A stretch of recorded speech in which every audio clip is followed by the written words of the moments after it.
bu dee abonné go ci sunu page bi mën ngaa bës foofu ñu bind s'abonner nga bësaale cloche boobu ngir ngay mën di am sunu yeneen i notification wala saa sunu dugalee beneen vidéo bu bees. Nous avons présidé le CDD de la 53e édition du Gamou de Thierno Mountaga Ba, qui en est aussi à sa 40e édition de la Ziara de Thierno Mountaga. Donc, nous avons tenu un CDD préparatoire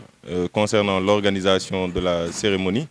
la prise de toutes les décisions et concernant la sécurité d'abord, parce que la sécurité des pèlerins nous importe plus que tout. Nous savons que nous attendons un grand nombre de pèlerins venant du Sénégal, de toutes les régions, venant aussi de la Mauritanie. Donc il fallait justement que les mesures sécuritaires d'abord soient prises pour assurer la sécurité des pèlerins, d'abord dans le lieu du pèlerinage qui est le quartier Gallo Malick,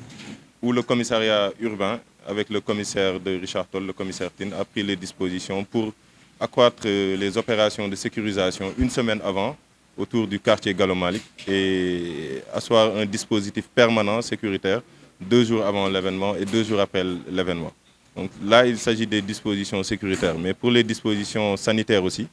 nous avons pris des décisions avec le médecin-chef de district et le directeur de l'hôpital de Richard Toll pour assurer tout ce qui est prévention sanitaire. C'est d'abord la prévention avant la prise en charge médicale.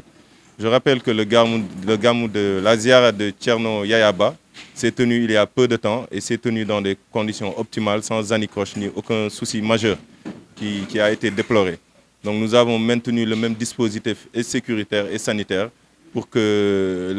cette édition-là, cette 40e édition de la Ziara de Thierno Mountaga Ba, puisse se tenir dans les mêmes conditions de sécurité, dans les mêmes conditions sanitaires que s'est tenue la Ziara de Thierno Yaya Ba. Et nous gardons bon espoir que cette cérémonie se déroulera comme l'année dernière, sans anicroche, sans problème, sans souci majeur, vu que tous les acteurs concernés, qu'il s'agisse des forces de sécurité de défense, qu'il s'agisse aussi des chefs de service techniques,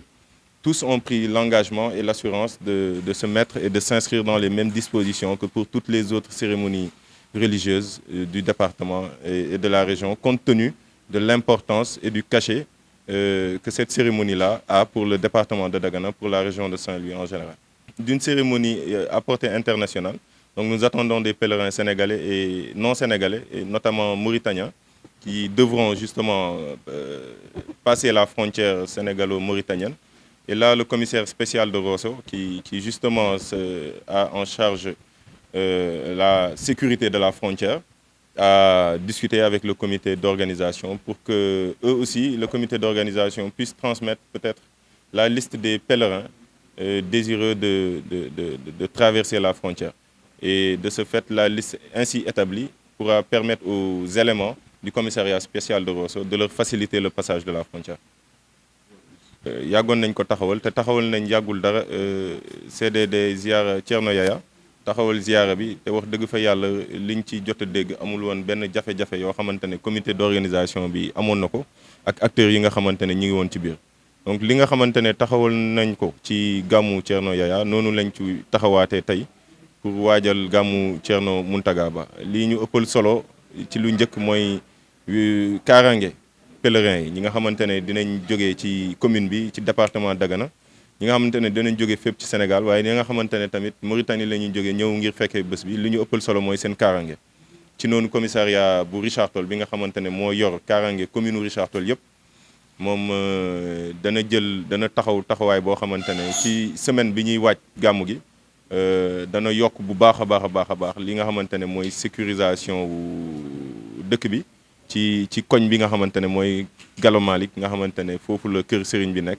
ak lépp li ko wër ci ñaari fan yi nga xamante ne ñu ngi waaj bés bi dana def dispositif permanent maanaam heure bu mu mënti nekk da nga fa fekk ay agents yoo xam ne danañ fa taxaw mën a aar kaaraange sëriñ bi ak ñi nga xamante ne ñoo ko wër ak ñiy jóge fépp ci Sénégal ngir ñëw fekkee bés bi. donc li nga xamante ne mooy kaaraange gi matuwaay yooyu lañ ci jël waaye tamit wér-gu-yaram aussi jël nañ ci ay matuwaay ndax médecin chef ak directeur hôpital bu Richard Toll ni ñu taxawee woon ci gàmmu Thierno Yaya noonu lañ ciy taxawaatee xam nañ ne yokkoon nañ dispositif urgence yi